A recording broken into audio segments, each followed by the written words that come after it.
세상에서 말하는 복의 개념은 보통 오복을 생각합니다.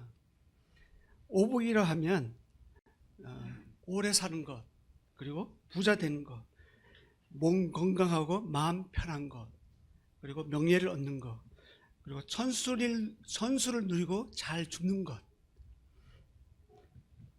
이런 것은 모두 이 세상에서 누릴 수 있는 일시적인 행복입니다. 우리는 재산이 늘어나고 건강이 회복되고 출세하면 복 받았다라고 이렇게 말을 하죠. 정말 저도 이런 복을 받고 싶어요. 그리고 이러한 복을 진심으로 담아서 드리고 싶습니다. 그래서 저도 새해가 되면 새해 복 많이 받으세요 이렇게 인사를 합니다.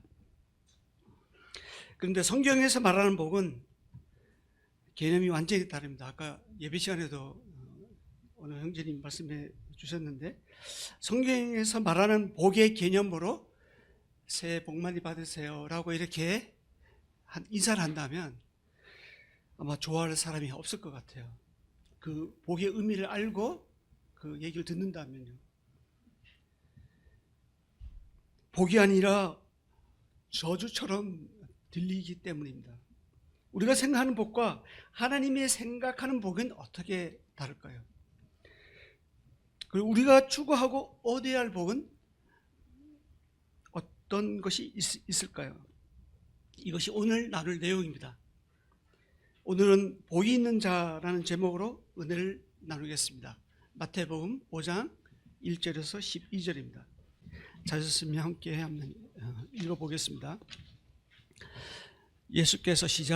예수께서 무리를 보시고 산에 올라가 앉으시니 제자들이 나온지라 입을 열어 가르쳐 이르시되 심령이 가난한 자는 복이 있나니 천국이 그들의 것이며 애통하는 자는 복이 있나니 그들이 위로를 받을 것이며 온유한 자는 복이 있나니 그들이 땅을 기업으로 받을 것이며 의에 줄이고 목마른 자는 복이 있나니 그들이 배부를 것이며 긍휼히 여기는 자는 복이 있나니 그들이 긍휼히 여김을 받을 것이며 마음이 청결한 자는 복이 있나니 그들이 하나님을 볼 것이며 화평하게 하는 자는 복이 있나니 그들이 하나님의 아들이라 일컬음을 받을 것이며 의를 위하여 박해를 받는 자는 복이 있나니 천국이 그들의 것임이라.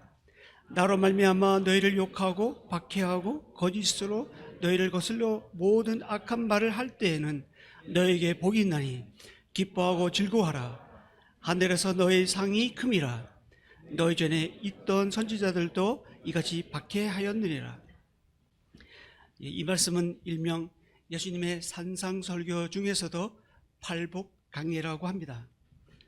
산상수훈은 5장에서 7장까지 이어지고 있는데요, 산에서 여러 가지 교훈을 담아서 말씀하는 내용으로 이루어져 있습니다. 팔복강해는 8가지 복에 대해서 말씀합니다. 근데 1절에 보면 많은 사람들이 예수님의 말씀도 듣고 기적도 보기 위해서 예수님 앞으로 몰려왔습니다.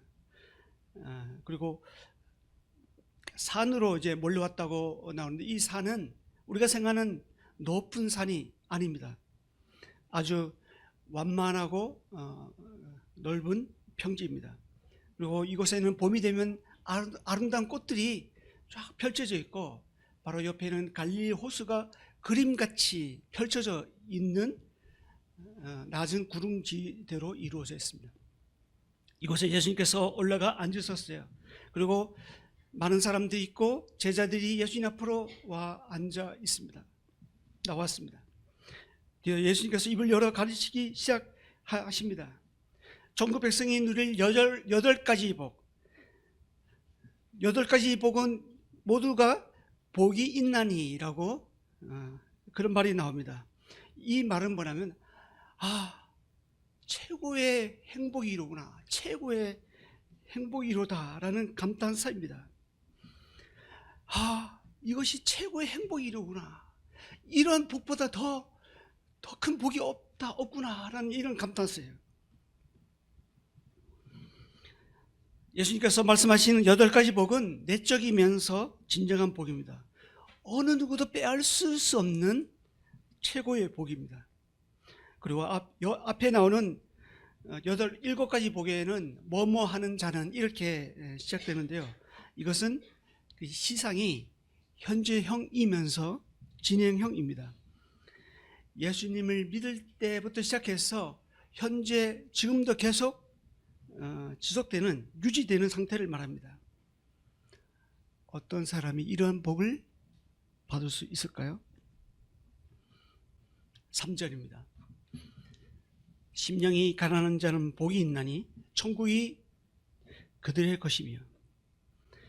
첫 번째 나오는 이 복, 행복 선언은 8가지 복 전체의 제목과 같습니다. 뒤에 나오는 이 복의 선언은 모두 가난한 사람이 고려되어 있습니다. 가난하다는 말은 파산했다는 뜻입니다. 여기서 의미는. 그리고 굽신거리다는 뜻입니다. 파산해서 굽신거리는 거지처럼 가난한 상태를 말합니다. 마치 부자와 나사로의 예에 나오는 가난한 나사로처럼 말입니다. 가난한 거지 나사로는 하나님을 믿었다거나 그가 신앙생활을 했다는 어느 그런 근거가 그 어디에도 없습니다. 다만 부자상에서 떨어지는 것을 먹고 9월에서 겨우 목숨을 연명해야 하는, 그렇게 해야지 살 수 있는 그냥 가난한 자로 나옵니다. 왜 예수님께서 천국 이야기를 하면서 부자 나사로 예화를 하셨을까요? 그것은 천국은 심령이 가난한 자의 것이기 때문입니다. 많은 경우에 내 뜻대로 내가 하고 싶은 대로 다 이루어지면 우리는 심령이 가난하다는 그 말의 의미를 모릅니다. 그런데 내 뜻대로 안 되고 내가 하고 싶은 대로 안 될 때 대개는 마음이 가난해집니다. 하나님의 의를 이루기 위한 그 갈등이 심령을 가난하게 만듭니다. 즉 자력으로는 어떻게 할 수 없고 누군가의 도움을 받아야지만 그런 처지가 되었을 때 우리의 심령은 가난해집니다. 한마디로 영적으로 자신이 얼마나 형편없고 비천한 자임을 깨닫고 그 가난을 벗어나기 위해 하나님께 구수인거리며 도움을 청할 수밖에 없는 그런 자가 심령이 가난한 자입니다. 하나님 외에는 아무도 도움을 청할 수 없고 하나님만이 유일한 탈출구로서 나를 불쌍히 여겨주실 분이심을 알고 그 앞에 엎드려서 은혜를 구하는 자가 바로 심령이 가난한 자입니다. 마치 가난한 수로보니게 여인처럼 말입니다. 그녀는 자신을 개와 같은 이방인처럼 생각했습니다. 도무지 하나님의 궁의를 입을 수 없는 비천한 자신을 발견했습니다. 그래서 주인의 상에서 떨어지는 부스러기라도 얻어먹어야지 살 수 있는 그 절박한 심령으로 예수님께 궁의를 구했습니다. 그럴 때 예수님께서 그녀의 믿음을 보시고 귀신 들린 그녀의 딸을 치료해 주셨습니다. 천국은 현재적으로 이런 자의 것입니다. 천국은 심령이 가난한 자만이 소유할 수 있는 신비의 나라입니다. 왜냐하면 마음이 가난해야 하나님께서 주시는 신령한 복을 누릴 수 있기 때문입니다. 왜 예수님을 믿지 못합니까? 많은 경우에는 아직 내 힘으로 뭔가 할 수 있다고 생각하기 때문입니다. 내가 내 힘으로 아무것도 할 수 없고 하나님만이 나를 구원해 줄 수 있다고 생각하면 마음이 가난해집니다. 그럴 때 천국이 저희 것으로 임합니다. 우리가 신앙생활을 하면서도 왜 진정한 행복을 누리지 못합니까? 우리가 예적으로 많은 것을 소유하고 어떤 것을 만약 가지고 있을지라도 내적으로 심령이 가난하지 못하기 때문입니다. 심령이 교만하면 하나님의 필요를 느끼지 못합니다. 하나님의 필요를 느끼지 못하는 상태가 심령이 교만한 상태입니다. 하나님 없어도 충분히 내 힘으로 뭔가 할 수 있다고 생각하는 그것이 심령이 교만한 것입니다. 성령은 심령이 부유한 라오디아 교회를 책망하셨습니다.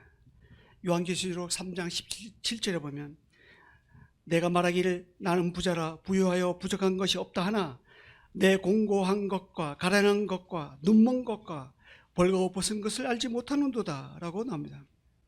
하나님은 이런 자들을 하나님의 그 입에서 토하여 내치십니다. 저는 물론이고 여러분 하나님의 필요를 느끼십니까? 성령님의 인도하심이 필요하십니까? 예수님의 도움이 절박합니까? 전세금이 날아가고 진학이 실패하고 건강이 잃고 사람에게 배신당하고 투자한 돈이 다 날아갔을 때 우리가 가난해집니다. 그런 가운데 있어서 낭망하고 계십니까? 아무 희망이 보이지 않아서 하늘만 쳐다보고 계십니까? 처음에는 하나님을 원망도 해봅니다. 그런데 좀 지나다 보면 그것마저도 사치라는 것을 알고 오로지 하나님의 국률과 자비만을 구하고 주님 주실 그 은혜를 바라고 기다리고 계십니까? 그렇다면 감사하십시오. 그런 자는 복이 있는 사람입니다. 예수님은 말씀하십니다. 심령이 가난한 자는 복이 있나니 천국이 그들의 것이며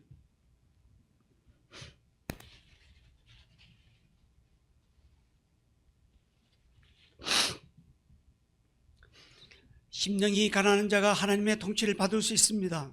심령이 가난한 자가 예수 그리스도의 다스림 가운데 머물러 있을 수 있습니다. 심령이 가난한 자가 성령의 운행 가운데 있을 수 있습니다.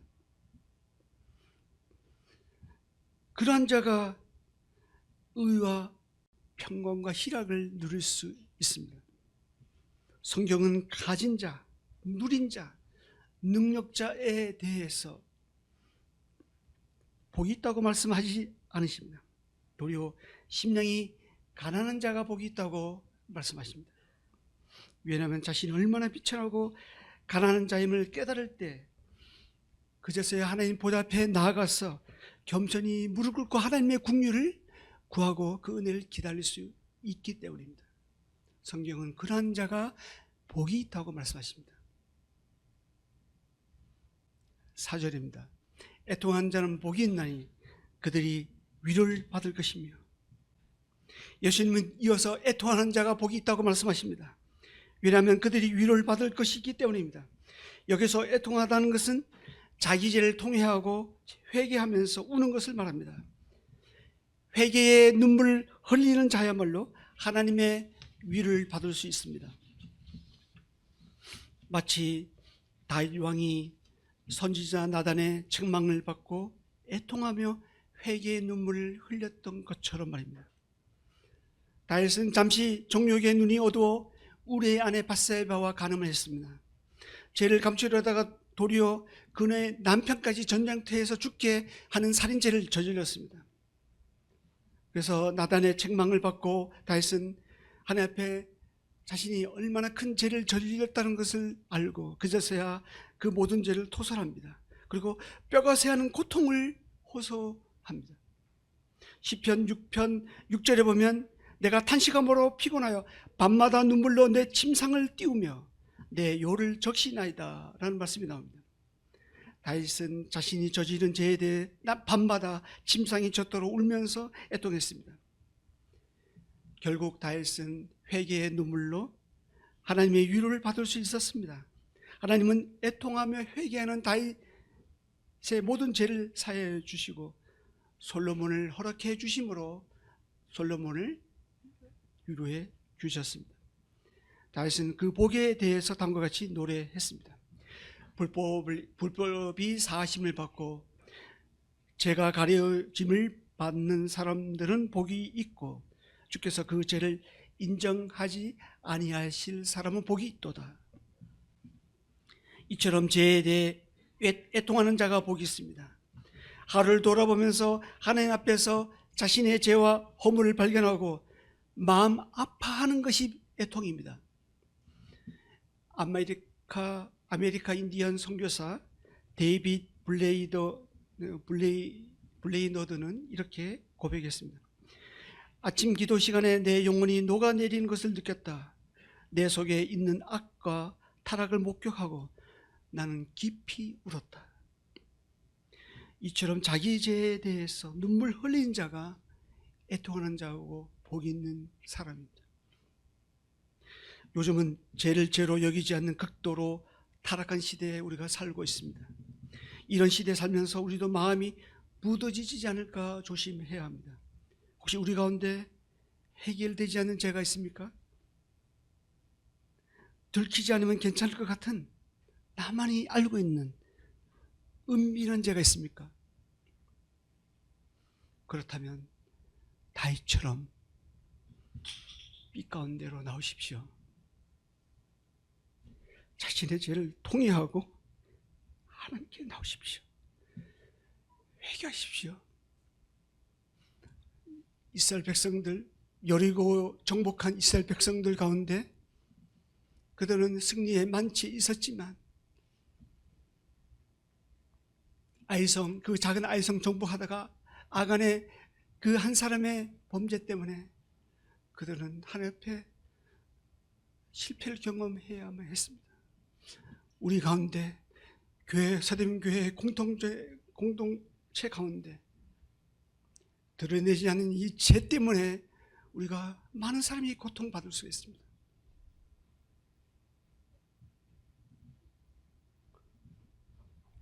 죄를 통회하고 하나님 앞에 나와서 회개해야 합니다. 죄는 믿음의 경주자에게 있어서 믿음의 경주를 하지 못하게 합니다. 그런 무겁고 얼매기 쉬운 것이 죄입니다. 이를 벗어버려야 하나님의 위로를 받을 수 있습니다. 애통하는 자가 하나님의 위로를 받습니다. 우리가 섬기고 있는 하나님은 자비와 위로의 하나님이십니다. 상하고 통회하는 심령으로 자신에게 나오는 자는 결코 멸시하지 않으십니다. 하나님은 긍휼이 많으시기 때문에 상한 갈대를 꺾지 않으십니다. 꺼져가는 심지를 끄지 않으십니다. 애통하며 하나님 앞에 나오면 하나님은 그것이 어떤 것이랄지라도 용서해 주십니다. 누가복음 18장 13절에 보면 가슴을 치며 회개하는 세리의 비유가 나옵니다. 하나님이여 불쌍히 여기소서, 나는 죄인이로소이다. 그는 자기 자랑에 도취되어 있는 바리새인과 달랐습니다. 멀리 서서 감히 하늘을 우러러 보지 못하고 다만 가슴을 치면서 회개의 기도를 드렸습니다. 하나님이여 불쌍히 여기소서, 나는 죄인이로소이다. 결국 그는 애통하며 하나님께 은혜를 구했을 때 그 세리가 하나님 앞에 의롭다함을 받고 집으로 돌아갔습니다. 하나님은 이처럼 자기 죄를, 애통하는 자의 죄를 사해 주십니다. 회개의 눈물을 흘리는 자의 모든 눈물을 닦아 주십니다.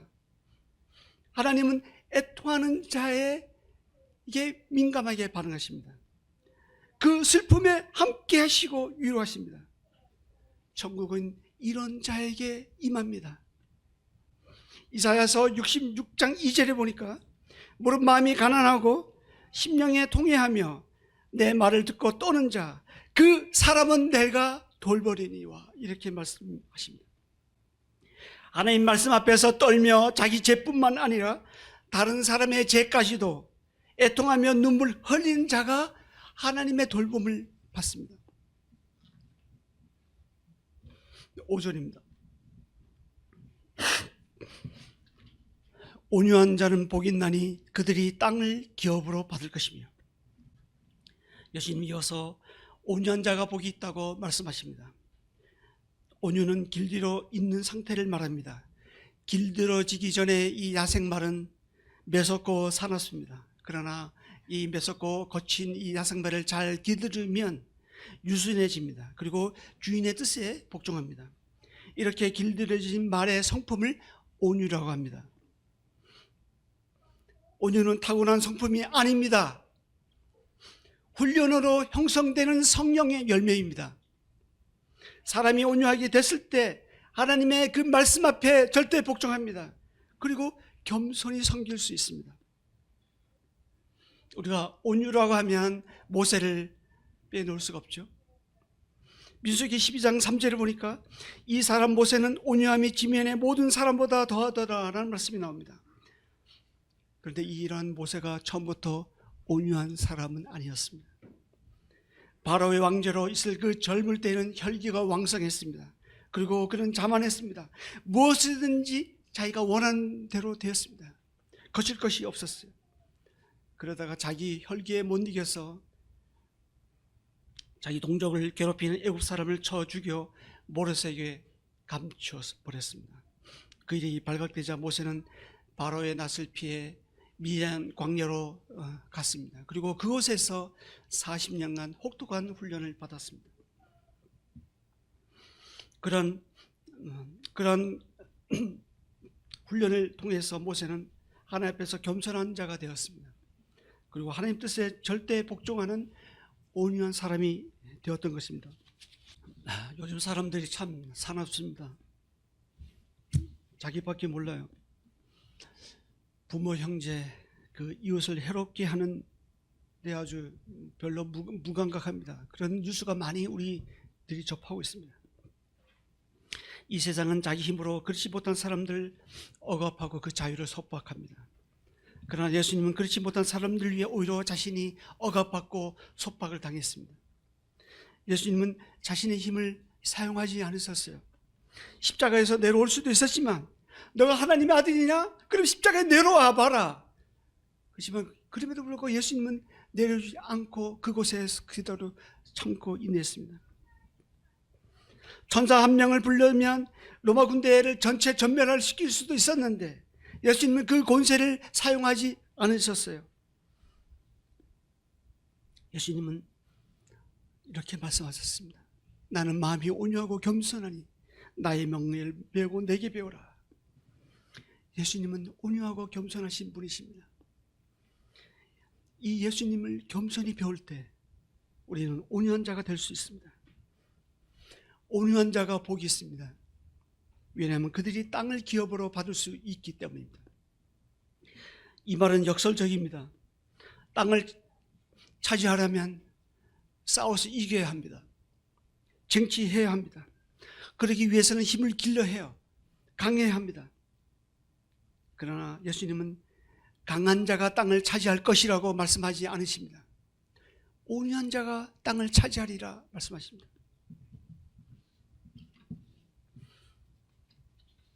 아브라함은 온유함으로 롯과 다투지 않고 좋은 땅을 다 양보했습니다.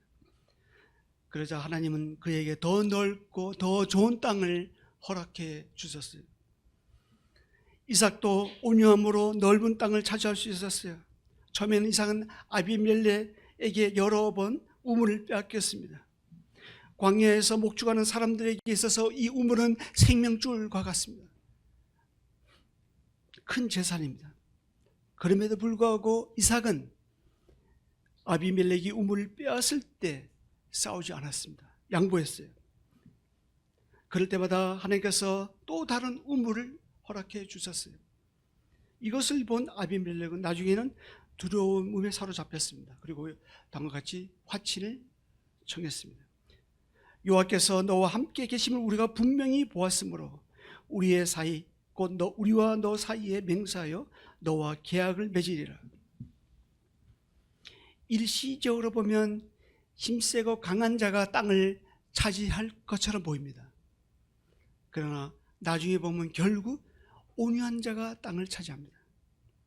왜냐하면 하나님은 온유한 자의 편이 되어주시기 때문입니다. 온유한 자가 땅을 기업으로 받습니다.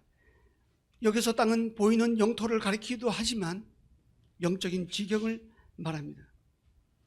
바울은 처음에는 아주 포악하고 잔인한 사람이었습니다.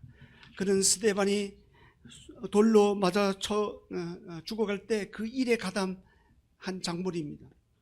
살기가 등등해서 그리스도인들을 진멸하고 하기 위해 다메섹으로 원장까지 갔습니다. 그러나 그런 바울이 주님의 부활하신 주님을 만난 후 그가 유모와 같이 유순한 자가 되었습니다. 온유한 자는 사람을 대할 때 마음이 따뜻합니다. 부드럽습니다. 이해심이 깊고 마음이 넓습니다. 남을 함부로 정죄하거나 상처 주는 말을 하지 않습니다. 바울은 그러한 온유와 겸손과 눈물로 주님께서 맡기신 양떼를 돌보고 섬겼습니다. 그럴 때 그가 가는 곳곳마다 믿는 자가 더해지고 교회가 세워지고 신실한 동력자를 얻었습니다. 이 세상은 강한 자가 살아남습니다. 힘센 자가 땅을 차지합니다. 그러나 하나님이 있는 나라는 온유한 자가 복을 받습니다. 온유한 자는 이 땅에서뿐만 아니라 영구한 도성 하늘나라에서도 영원한 기업으로 보상받습니다. 6절입니다. 의에 줄이고 목마른 자는 복이 있나니 그들이 배부를 것이며. 예수님은 의에 줄이고 목마른 자가 복이 있다고 말씀하십니다. 왜냐하면 그들이 배부를 것이기 때문입니다. 줄이고 목마르다는 것은 사모하고 갈급한 심령을 말합니다. 이런 자는 신의 물을 찾는 사슴처럼 의로우신 하나님과 관계를 맺기 위해 줄이고 목말라 합니다.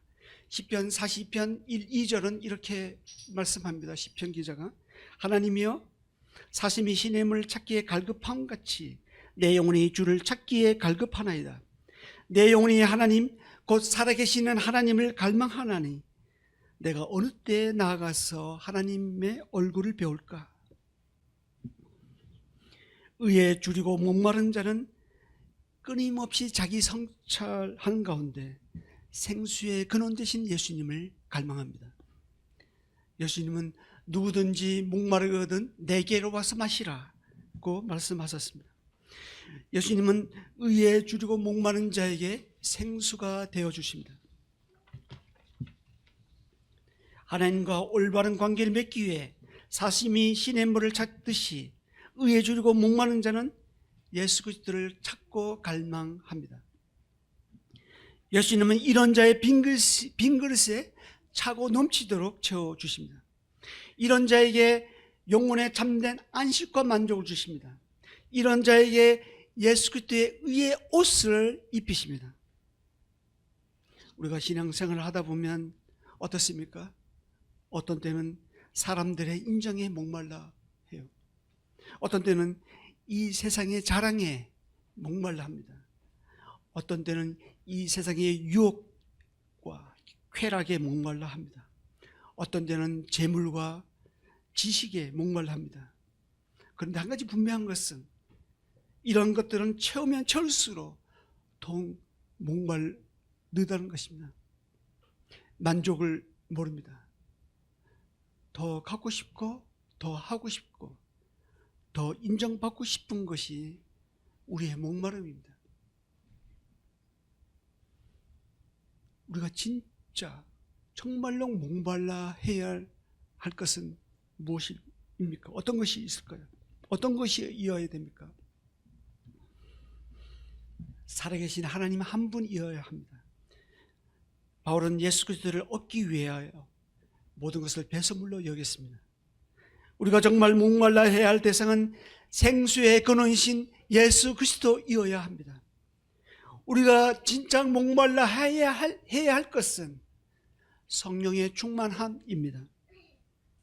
이를 위해 우리는 끊임없이 말씀을 묵상하고 기도해야 합니다.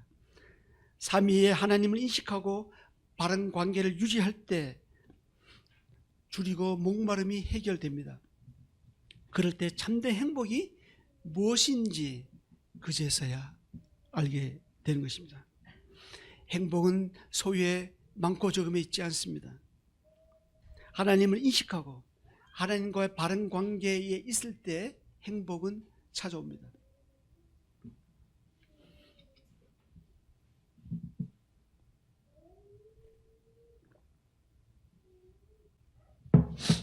(7절입니다) 궁휼히 여긴 자는 복이 있나니 그들이 궁휼히 여김을 받을 것이며. 예수님은 이어서 궁휼히 여기는 자가 복이 있다고 말씀하십니다. 궁휼히 여긴다는 것은 다른 사람의 슬픔과 처지를 자기 것으로 이해하는 것을 말합니다. 그 사람의 불쌍히 여기어서 구체적으로 도와주는 것을 말합니다. 그래서 궁휼히 여기는 사람은 사람에 대해서 이해와 따뜻한 배려와 사랑을 가지고 있습니다. 우리가 줄이고 목마를 때가 있잖아요. 살다 보면. 그럴 때는 나만큼은 다른 사람을 궁일이 여겨야 되겠다는 생각을 합니다. 그런데 막상 등 따시고 배부르면 어때요? 금방 잊어버리는 게 우리입니다. 도리어 그런 사람이 우리 앞에 나타나는음에도 불구하고, 그런 사람이 우리 눈에 보임에도 불구하고 그냥 지나치기가 쉽습니다. 저는 궁혈 입은 사람 중에 한 명입니다. 초등학교 2학년 때 아버님께서 지병으로 돌아가시고 가세는 기울여졌습니다. 대학 다닐 때는 돈이 없어서 예배당에서 2년간 전전긍긍했습니다. 여러 성도님들이 베풀어 주신 그 사랑으로 굶지 않고 옷이 헤어지지 않게 지냈습니다. 등록금이 없어서 그만 다녀야 하나 그렇게 생각하고 있을 때 감사하게도 어느 대기업 왕회장으로부터 돈을 공급받아서 학업을 마칠 수가 있게 되었습니다. 저도 그리고 그 이후에 살아가면서 사람들로부터 많은 은혜와 궁유를 받았습니다. 저도 궁유를 읽고 사랑을 받았기 때문에 궁유를 베풀고 사랑을 베풀려고 애를 씁니다. 그런데 저희 부족함 때문에 어떤 때는 굉장히 인색할 때가 있어요. 돌아보면 항상 후회됩니다. 사실 우리가 있을 때 잘해야 되잖아요. 베풀 수 있을 때 우리가 베푸는 것이, 그것이 복 있는 사람입니다. 그리고 베품을 받을 때는 감사하게 베품을 받으세요. 거절하지 마시고요. 잘 받는 사람이 잘 줍니다. 나중에 자기에게 그런 기회가 됐을 때 그런 사람이 잘 주는 거예요. 우리가 궁휼히 여겨야 할 이유는 어디에 있습니까? 우리도 하나님의 궁휼을 받았기 때문입니다. 하나님의 궁휼은 죄로 인해 죽은 우리를 살리셨습니다. 도저히 가망 없는 우리를 불쌍히 여겨주셔서 독생자를 보내주셨습니다. 그리고 십자가에 죽게 하심으로 우리를 구원해 주셨습니다. 그렇기 때문에 우리 역시 다른 사람을 궁휼히 여기고 불쌍히 여겨야 하는 것입니다. 특히 부부간에 서로 불쌍히 여기면 풀리지 않을 것 같은 문제가 해결됩니다. 우리가 하나님으로부터 어떤 궁휼을 받았습니까? 그것을 생각하면 우리가 다른 사람을 어떻게 궁휼히 여겨야 되는지 알 수가 있습니다. 우리는 자기 자신에 대해서 너무 관대하는 반면에 다른 사람에 대해서는 지나치게 엄격합니다. 마치 10,000달란트의 빚을 당감받은 자가 100데나리온의 빚진 자에게 빚을 달라고 옥에 가두는 것처럼 말입니다. 10,000달란트는 5,000데나리온이고요. 한 데나리온은 하루 일당인데, 하루 일당을 20만이라고 하면 10,000달란트는 10조 원입니다. 100데나리온은 2천만 원이에요. 아니, 그래서 이런 예화를 든 것은 우리 계산으로 도저히 갚을 수 없는 것을 은유적으로 표현한 거예요. 우리 모두는 하나님 앞에서 도저히 갚을 수 없는 10조 원의 빚을 탕감받았습니다. 2천만 원이 큰 돈이지만 10조 원에 비하면 아무것도 아닙니다. 없는 것과 같아요. 그런데 10조 원의 빚을 탕감받은 사람이 2천만 원 빚진 자에게 가서 빚을 갚으라고 독촉하고 구박한다면 이것만큼 얼마나 무자비하고 폭력적입니까? 이런 자는 하나님의 궁휼이 아니라 하나님의 궁휼이 없는 심판이 기다리고 있을 뿐입니다. 예수님께서 말씀하십니다. 내가 너희를 불쌍히 여긴 같이 너도 내 동료를 불쌍히 여김이 마땅하지 아니하냐? 우리가 하나님부터 어떤 궁휼을 받았습니까? 어떤 은혜, 어떤 사랑을 받았습니까? 죄로 죽을 수밖에 없는 우리를 불쌍히 여겨주시고 그 가운데서 우리를 구원해 주신 그 예수님을 생각한다면 우리도 우리 옆에 있는 이웃, 동료를 마음으로부터 용서하고 불쌍히 여겨야 하지 않을까요? 8절입니다.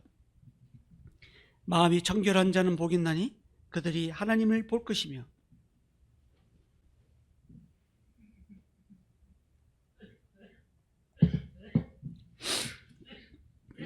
예수님 이어서 마음이 청결한 자가 복이 있다고 말씀하십니다. 마음이 청결하다는 것은 한마디로 자기 생각이 없는 것을 이야기합니다. 사욕이 없습니다. 두 마음을 품지 않은 내면적으로 순수하고 정직한 상태를 말합니다.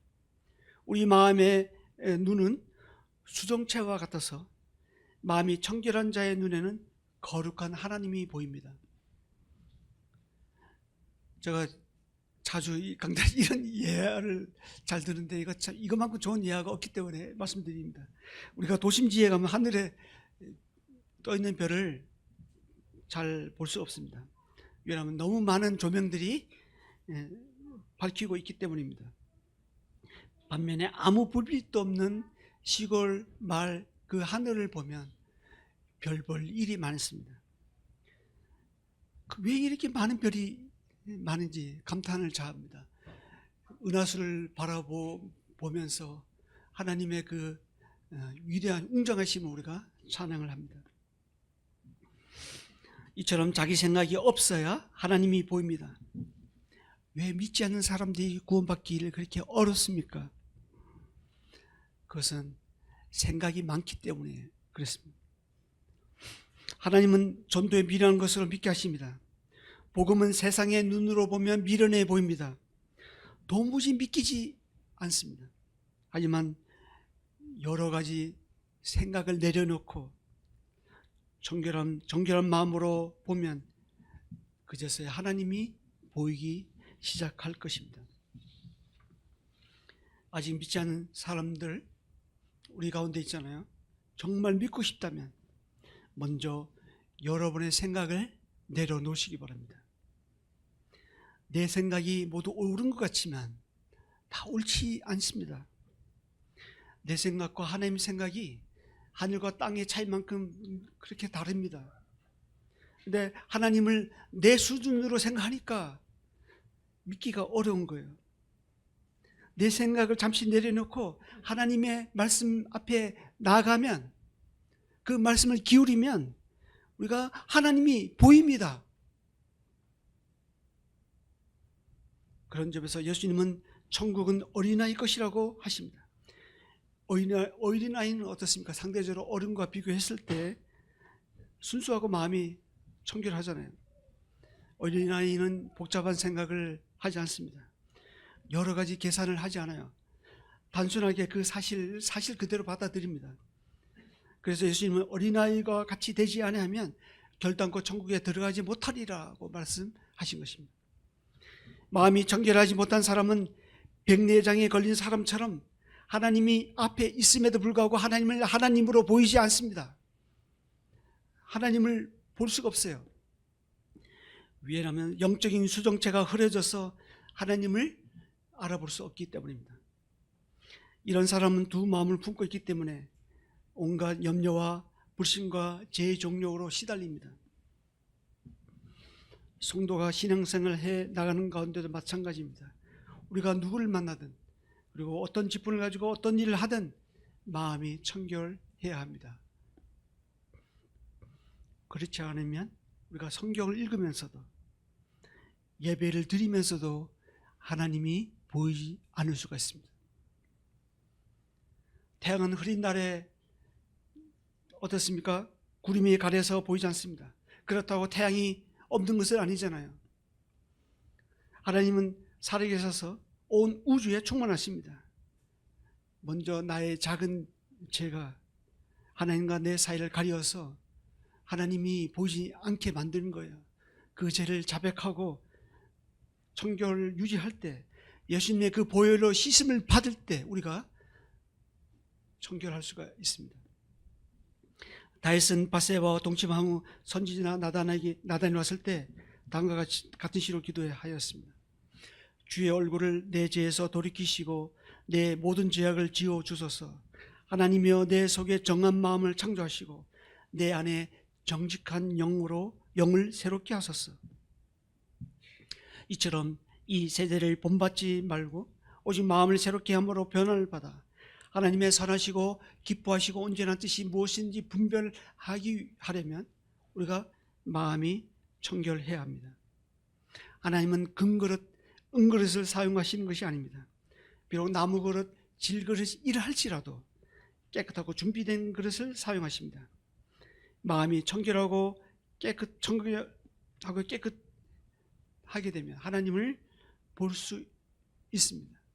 이것이 복 있는 사람입니다. 9절입니다.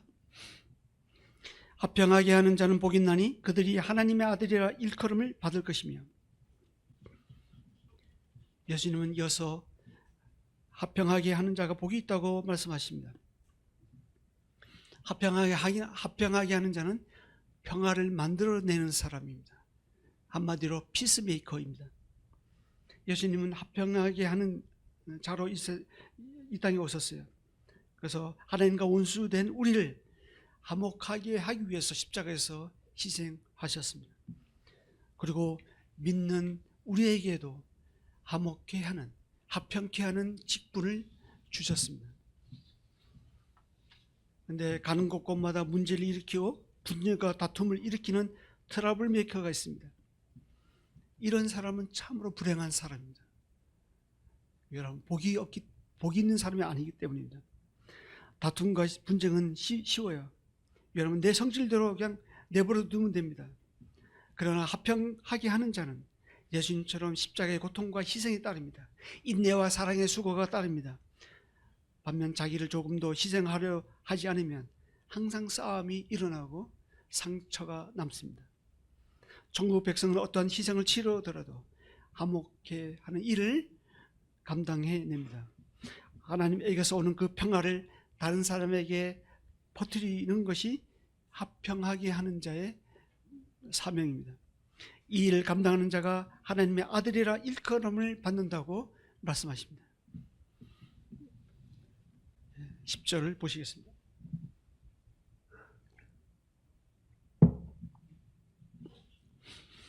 의를 위하여 박해를 받은 자는 복이 있나니 천국이 그들의 것이며. 예수님은 마지막으로 의를 위하여 박해를 받은 자가 복이 있다고 말씀하십니다. 그 11절 12절은 10절의 행복선언에 첨가된 구절입니다. 앞에 나온 7가지 복은 모두가 현재 진행형이지만 유일하게 이 복만큼은 완료형입니다. 이것은 그때 받은 그 박해의 결과가 지금까지 남아있는 것을 말합니다.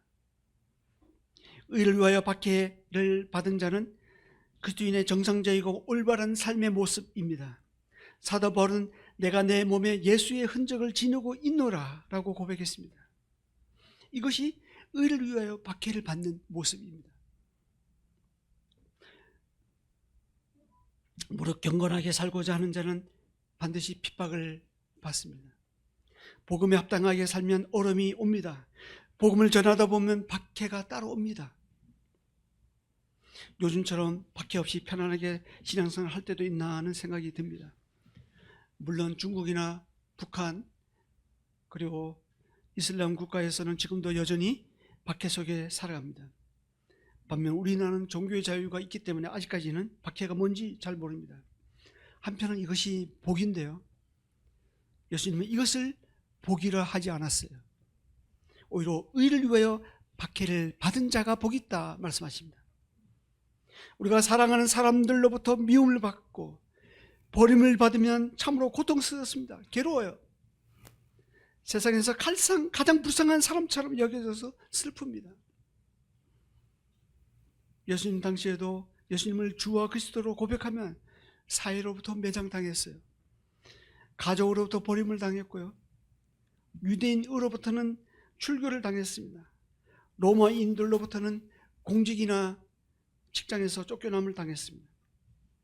예수님은 이런 것을 미라하시고 제자들에게 믿음을 북돋아 주셨어요. 세상에서는 너희가 환난을 당하나 담대하라, 내가 세상을 이겼노라. 예수님은 동일하게 아니 그 이상으로 이런 환난과 박해와 벌어짐의 고통을 당하신 분입니다. 그러나 그는 결국 부활하심으로 하나님의 영광 가운데 앉아 계십니다. 선지자들도 하나같이 모두가 의를 위하여 박해를 받았습니다. 모세는 잠시 제약의 낙을 누리는 것보다 하나님의 백성과 함께 고난을 받는 것을 더 좋아했다고 히브리 기사는 11장에서 전하고 있습니다. 우리도 언제 어떤 모습으로 박해가 올지 모릅니다. 중요한 것은 의를 위하여 박해를 받은 자가 복이 있다는 것입니다. 그런 자를 일컬어 기뻐하고 즐거워하라고 말씀하십니다. 왜냐하면 하늘에서 상이 크기 때문입니다. 비록 이 땅에서는 박해와 어려움과 불이익이 올지라도 예수님과 함께 받는 이 고난을 기뻐하고 즐거워하라고 하십니다. 그럼 우리 언젠가 우리 앞에 박해가 올 때 슬퍼하거나 좌절해서는 안 됩니다. 우리가 일시적인 안정을 추구하기에 타협해서는 더더욱 안 됩니다. 하늘의 상급을 바라보며 기뻐하고 박해를 감당해 나가야 합니다. 성경은 그러한 자가 복이 있다고 말씀하십니다. 우리 가운데 저나 우리는 예수님의 그 흔적이 있습니까?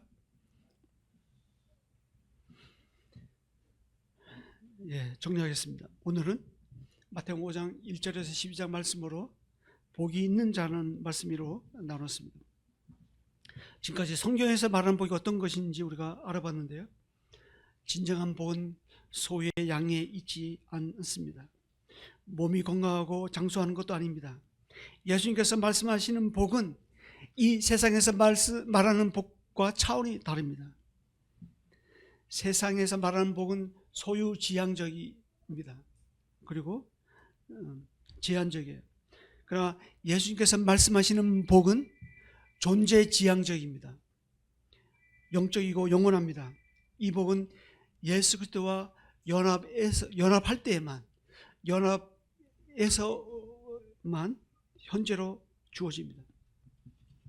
이제 우리가 예수님께서 말씀하신 이 복의 개념을 들었습니다. 이런 개념으로 새해 인사를 한번 해볼까요?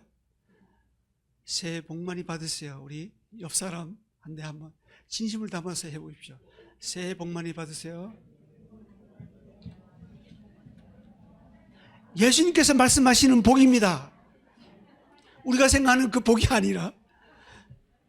어떻습니까? 좀 내키지 않지 않나요? 이런 복이라면 좀 덜 받고 싶은데 그냥 조금만 받아도 되는데 이런 생각이 안 드십니까? 하지만 우리가 추구하고 얻어야 할 복은 예수님께서 말씀하시는 복입니다. 심령이 가난한 자는 복이 있습니다. 천국이 그들의 것이기 때문입니다. 애통하는 자는 복이 있습니다. 그들이 위로를 받을 것이기 때문입니다. 온유한 자는 복이 있습니다. 그들이 땅을 기업으로 받을 것이기 때문입니다. 의에 줄이고 목마른 자는 복이 있습니다. 그들이 배부를 것이기 때문입니다. 긍휼히 여기는 자는 복이 있습니다. 그들이 긍휼히 여김을 받을 것이기 때문입니다. 마음이 청결한 자는 복이 있습니다. 그들이 하나님을 볼 것이기 때문입니다. 화평하게 하는 자는 복이 있습니다. 그들이 하나님의 아들이라 일컬음을 받을 것이기 때문입니다. 의를 위하여 박해를 받은 자는 복이 있습니다. 천국이 그들의 것이기 때문입니다. 이러한 복을 올 한 해 동안 많이 받으시길 바랍니다. 이러한 복을 저도 마음을 담아서 이 시간 드리겠습니다. 새해 복 많이 받으세요. 기도하겠습니다.